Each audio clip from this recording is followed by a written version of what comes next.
কামৰূপৰ উত্তৰ গুৱাহাটীত মুকলি হ'ল পুৰণি গাড়ীৰ বাবে স্কাৰ্পিং ব্যৱস্থা। উত্তৰ পূৰ্বাঞ্চলত টাটাৰ প্ৰথমটো স্কাৰ্পিং প্ৰকল্প মুকলি কৰা হ'ল উত্তৰ গুৱাহাটীত। অসম প্লেটিনাম স্কেপাৰৰ সহযোগত মুকলি হয় এই প্ৰকল্পটি। পৰিবহণ মন্ত্ৰী যোগেন মোহন, স্বাস্থ্য মন্ত্ৰী অশোক সিংহলে মুকলি কৰে প্ৰকল্পটো।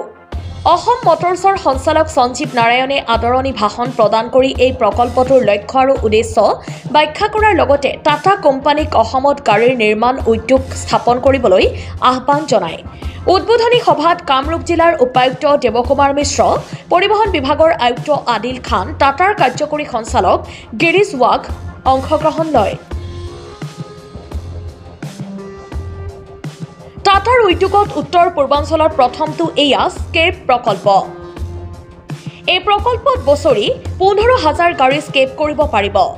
থলুৱা প্ৰায় 1,000 যুৱক যুৱতীয়ে সংস্থাপন লাভ কৰিব এই প্ৰকল্পত। ये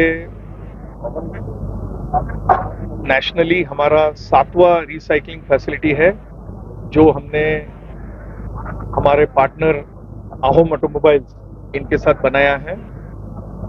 ये फैसिलिटी पूरा एनवायरमेंटल नॉर्म्स के मुताबिक बनाया गया है।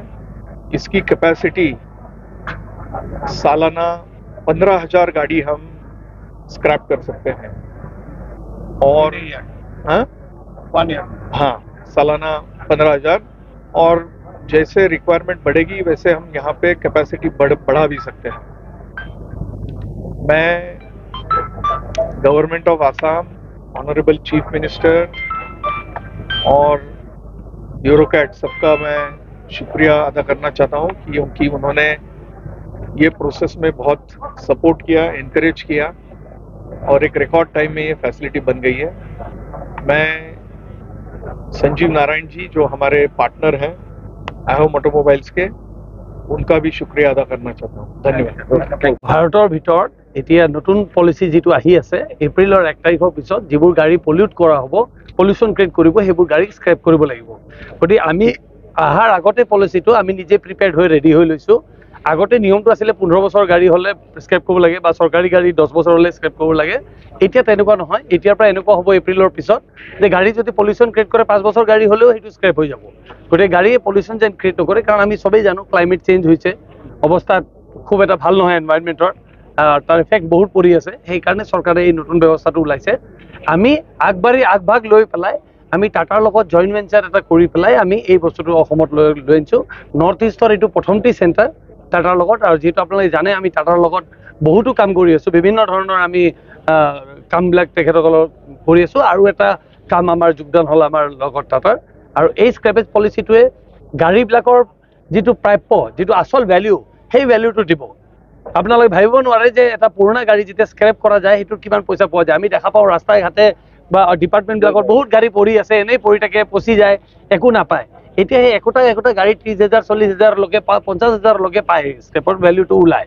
গতিকে প্ৰপাৰ ভেলিউটো ওলায়, প্লাছ যিটো ক্লাইমেটৰ এফেক্ট কৰি আছিলে সেইবোৰ বস্তু নাথাকে, কাৰণ প্লাষ্টিক, অইল, যিবিলাক অইল থাকে, অইল চব বস্তু ছেগ্ৰেগেট কৰি গোটেইখিনি বস্তু ওলাই দিয়া হ'ব। ওলাই দি এই ফেচিলিটিত, এই যিটো ফেচিলিটি আমি বনাইছোঁ, এই ফেচিলিটিটো এই কামটো বছৰত কিমানখন গাড়ী? বছৰত আমাৰ এই ফেচিলিটিটো আজিৰ ডেটত 15,000 গাড়ী আমি কৰিব পৰা কেপাচিটি আছে আমাৰ। আৰু আমি এই জাগা দেখাই পাইছে, আৰু বিভিন্ন আগফালেও আমাৰ বহুত জাগা আমি ৰাখি থৈছোঁ। এক্সপানশ্যন প্লেনটো ভাবি পেলাইহে ৰাখি থৈছোঁ, যেন আমাৰ এক্সপানশ্যন প্লেনটো আমাৰ এক্সপাণ্ড কৰি থাকিব পাৰিম। কাৰণ আপোনালোকে সবেই জানে যে নৰ্থ ইষ্টৰ এয়া চাব হয়, মানে হাব হৈ আছে নৰ্থ ইষ্টৰ।